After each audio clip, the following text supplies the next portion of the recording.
Magandang araw sa inyong lahat, nagbabalik ang TNT Trends and Tour Channel.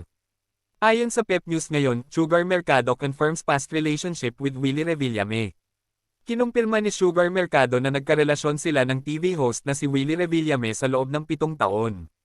Hindi na bago ang isyong ito, subalit dati ay itinatanggi at umiiwas si Sugar sa tuwing matatanong ukol dito. Pero ngayon ay inamin ng dating sex bomb girls dancer na nagmahalan sila ni Willie sa loob ng maraming taon. Si Sugar ay naging co-host noon ni Willie sa Will Time Big Time 2011 hanggang 2012 sa TV5 at Wawawin 2017 sa GMA7.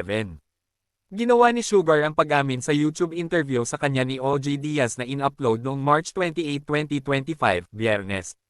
Sa simula, idinaan muna ni Sugar sa biro ang mga sagot nang tanungin siya kung totoong naging magkarelasyon sila ni Willie ng 7 taon. Hindi ako sure. Hindi naman siya umamin, sabi ng dancer, comedian, saka siya tumawa ng malakas. Ayon kay Sugar, ang kapal naman ng mukha ko na umamin ako, hindi naman siya umamin.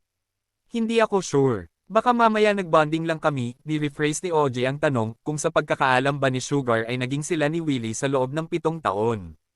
Oo, pagkumpirma ni Sugar. Ipinaliwanag ni Sugar kung bakit sa previous interviews ay hindi niya ito inamin. Saad niya, syempre nakakahiya naman kung ako lang yung di ba? Syempre, kababae kong tao, kahit hindi ako mukhang babae, syempre may heart din ako, wow. And okay naman yun kasi alam mo naman siya Willie, pribado siya masyado. And sabi ko nga, never akong nagsisi sa lahat ng nangyari sa life ko. At aminado rin naman ako na minahal ko talaga yung tao ng sobra pa. Inusisa si Sugar kung naramdaman ba niyang sinuklian ni Willie ang kanyang pagmamahal. Oo naman, lalo na yung 2 anak ko, walang pag-aalinlangang sagot ni Sugar na may 2 anak na babae mula sa kanyang dating asawa. Pero matagal na raw silang hindi nag-uusap at nagkikita ni Willie, ayon pa kay Sugar. Please don't forget to subscribe TNT Trends and Tour channel, click the notification bell to notify you in our next video.